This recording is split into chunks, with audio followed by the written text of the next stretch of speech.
Well, thank you for joining us on our bulletin tonight. Our sign language interpreter is William Silla. 4 Kenya Defence Forces soldiers who were injured during a dawn attack by the Alshabab in Somalia last Friday were flown home this afternoon. Chief of Defence Forces General Samson Mwathethe says the 4 are among those severely injured and in need of specialised treatment. Details of the casualties from the attack, however, remain scanty, with the government saying it is availing information directly to affected families. The government has released details of how the attack was carried out using vehicle-borne improvised explosive devices, followed by suicide bomb attacks. At the Wilson Airport Sunday afternoon, 4 of the soldiers who survived the dawn attack by Alshabab militants on the KDF camp in Somalia are received back home.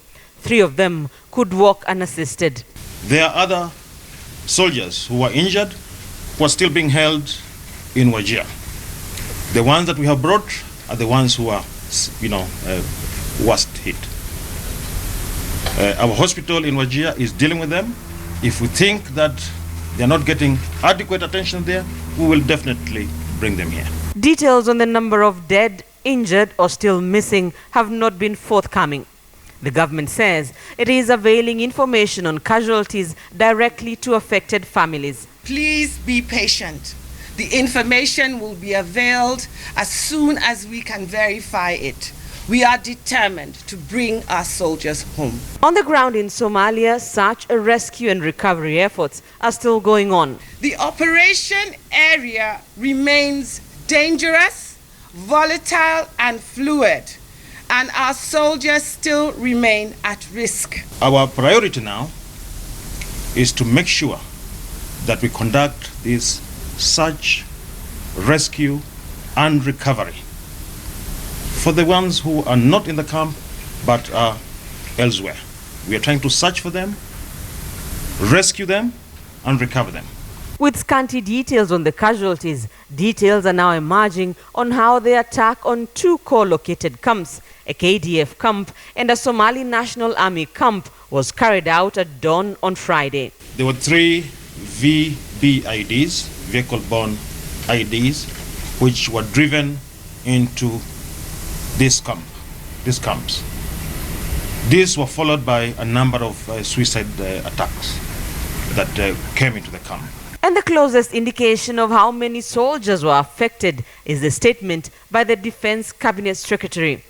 The soldiers affected by the attack are a company-sized force. The word company, as used in the military, refers to a unit headed by a major and which consists of a minimum of 80 and a maximum of 250 soldiers.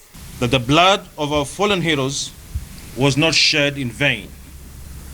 We will fight them deep in their hideouts, we will smoke them out of their caves, and we will follow them to the end in honor of every drop of blood of our fellow Kenyans. This atrocious terrorist attack, though extremely painful to our nation, will not dampen the determination of our soldiers in the fight against terrorism. Services including counseling to support affected families have been established at KDF barracks in Nairobi, Eldoret and Gilgil, as the country continues to stand with the gallant KDF soldiers following the worst attack since KDF went to Somalia in Operation Lindanchi, which was later integrated into the African Union mission in Somalia, AMISOM.